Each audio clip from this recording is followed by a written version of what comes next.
Ave Maria, paix et joie à vous tous, frères et sœurs bien-aimés. Que le Dieu de la paix et de l'espérance vous bénisse et vous protège. Votre serviteur, le Père Jean-Raphaël Mariton, nous dit: je salue chacun de vous et je vous bénis dans le Saint-Nom de Jésus. Heureux de vous retrouver pour notre méditation matinale.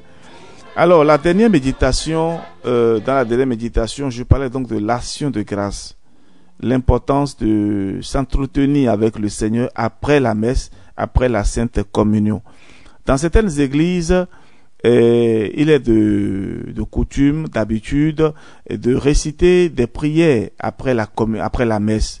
Et c'est très bien, c'est une bonne pratique, que les fidèles puissent continuer à bénéficier de la présence de Dieu dans leur vie lorsqu'on l'a reçu une fois. Et donc, à la messe, nous recevons le corps, le sang, l'âme et la divinité de notre Seigneur et Sauveur Jésus-Christ. Et l'hôte divin qui nous rend visite, qui est en nous, nous devons nous entretenir avec lui. Et donc, je disais la dernière fois que veillons bien à ce que ne pas pourvoir ne soit pas en fait un non-vouloir. Trouvons toujours le temps. Il n'y a pas d'excuse pour dire, voilà, je n'ai pas le temps pour remercier le Seigneur. Il arrive même que le prêtre doit passer d'un ministère à l'autre ou bien d'une messe à une autre. Il doit toujours trouver le temps pour dire merci au Seigneur. Il y a même un saint, et je faisais la méditation avec la biographie de ce saint, qui récupérait même l'action de grâce après. Lorsqu'il est tellement occupé qu'il n'a pas pu faire l'action de grâce, et juste après la messe, il trouve toujours un moment dans la journée pour se recueillir, ne serait-ce que 5 minutes pour dire merci au Seigneur pour sa présence dans sa vie. Alors, pensons-y, frères et sœurs, réfléchissons-y sérieusement. Pour une chose aussi précieuse que l'action de grâce, faisons l'avertissement de l'Esprit Saint. Ne laisse perdre aucune parcelle de cet excellent don. Ça, vous pouvez trouver ça dans le livre de Siracide 14.14. Siracide 14.14. Ne laisse perdre aucune parcelle de cet excellent don. Le bienheureux Contado Ferrini, par exemple, tenait tellement à la préparation et au remerciement après la communion que chaque jour, il fixait les points de réflexion sur lesquels il s'arrêtait, tout absorbé et bienheureux. Je vais parler maintenant de l'action de grâce avec la Vierge Marie. L'action de grâce faite en union intime avec la Vierge de l'Annonciation est particulièrement belle. Aussitôt après la communion, nous portons aussi en nous Jésus dans notre corps et dans notre âme, comme le portait la Vierge de l'Annonciation. Nous ne pourrons mieux adorer et aimer le Seigneur qu'en nous unissant à sa Sainte Mère, en faisant nôtre les sentiments d'adoration et d'amour qu'elle nourrissait envers Jésus, enfermé en son sein immaculé. La Vierge Marie est le lien céleste qui unit Jésus à chacun de nous. Plus encore, elle est le nœud d'amour entre Jésus et la créature. La Vierge Marie, disait le Saint Curé d'Ars, Saint Jean-Marie Vianney, la Vierge Marie se trouve toujours entre son Fils et nous. Lorsque nous prions Jésus avec elle, quand nous l'adorons et l'aimons avec le cœur de Notre-Dame, nous rendons purs et précieux chacune de nos prières, chacun de nos actes d'adoration et d'amour. Saint Maximilien Marie Kolbe disait que quand nous confions quelque chose à la Vierge Immaculée, elle, avant de la transmettre à Jésus, la purifie de tout défaut. Elle la rend immaculée. Le Saint Curé d'Ars affirmait lui aussi, quand nos mains ont touché quelque parfum, elles parfument à leur tour tout ce qu'elles touchent. Faisons passer nos prières par les mains de la Vierge Marie et elle les parfumera. Quand nous demandons à la très sainte Vierge Marie de porter au cœur de Jésus nos intentions, c'est pas pour rien. Faites l'expérience et vous allez voir. Et là, je ne voudrais pas entrer dans ce témoignage, mais je voudrais tout simplement vous dire que même dans nos familles, et lorsque nous avons des difficultés à communiquer avec notre papa, la personne privilégiée, c'est-à-dire la ligne droite, la ligne facile pour accéder au cœur de notre papa, c'est maman. C'est maman. Lorsque tu viens vers ta mère et que tu lui dis tes soucis, peut-être tu as besoin de quelque chose, mais tu sais que lorsque tu vas en parler à papa, papa va réagir. Et comme d'habitude, réagissent les papas. Je ne dis pas tous les papas. Et voilà. Mais on sait quand même qu'il y a certaines choses, avant d'aller voir son père pour lui en parler, maman sert d'un canal privilégié. Maman est un instrument privilégié pour toucher le cœur de papa, qui est son mari. Et donc, c'est clair que, en passant par la très sainte Vierge Marie, qui est la mère de notre Sauveur, la mère de notre grand frère, c'est clair que Jésus ne peut pas rester insensible à la demande de sa mère. Alors, frères et sœurs, je m'arrête là. Sinon, si je commence à parler de la Vierge Marie et de l'Eucharistie, je risque de faire passer le temps. Alors, faisons passer notre action de grâce après la communion par le cœur de l'Immaculée. Elle la transformera en un cantique très pur d'adoration et d'amour. C'est pourquoi la récitation méditée du rosaire peut être utile, en particulier celle des mystères joyeux. Plusieurs saints nous l'enseignent, c'est-à-dire après la messe, nous pouvons, en union avec Marie à l'Annonciation, méditer les mystères joyeux après la messe pour remercier. Parce que là, nous, avec Marie, nous méditons la présence de Dieu dans notre vie.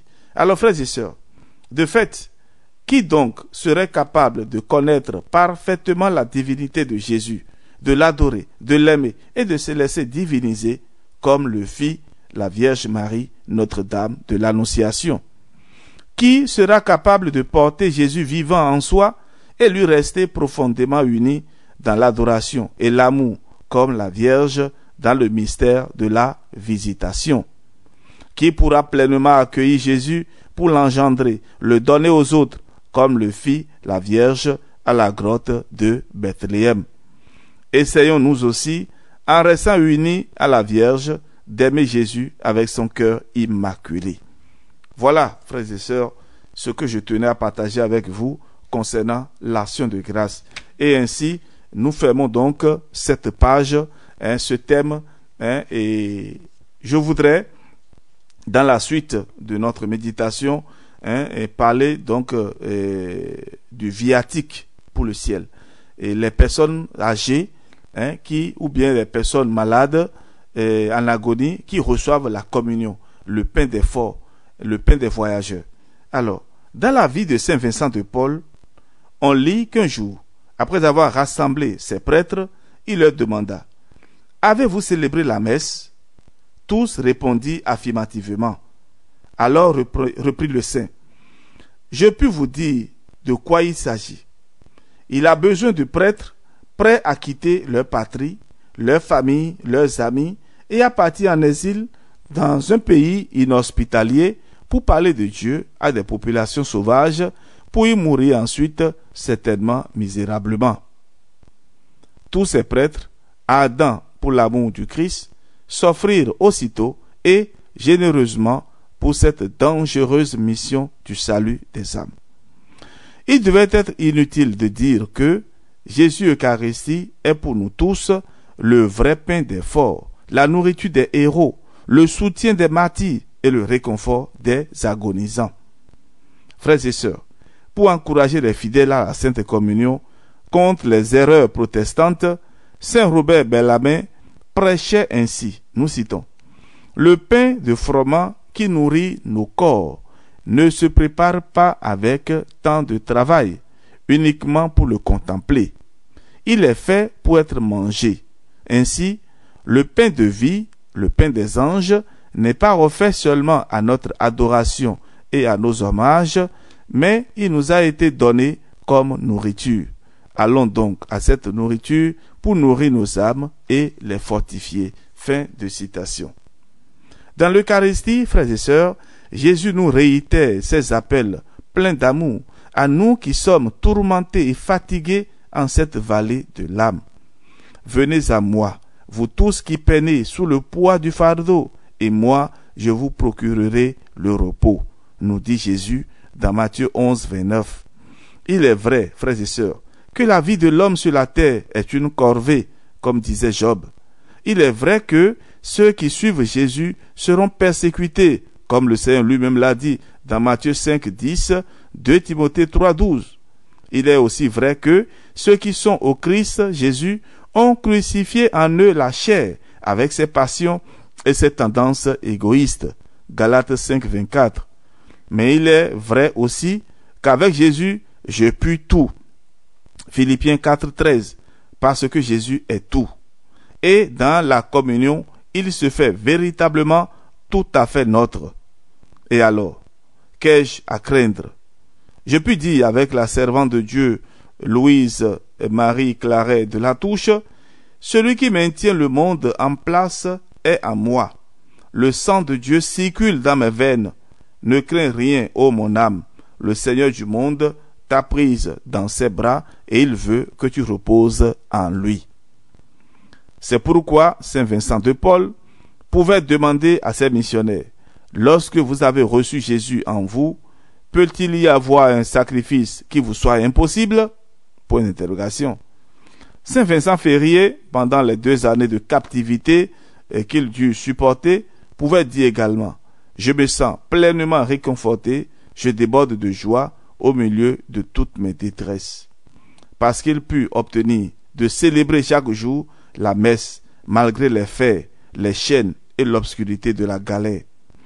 Sainte Jeanne d'Arc, elle aussi, se sentit consolée et réconfortée grâce à la Sainte Communion qu'on lui permit de recevoir avant de monter sur le bûcher. Voilà, elle a été martyrisée.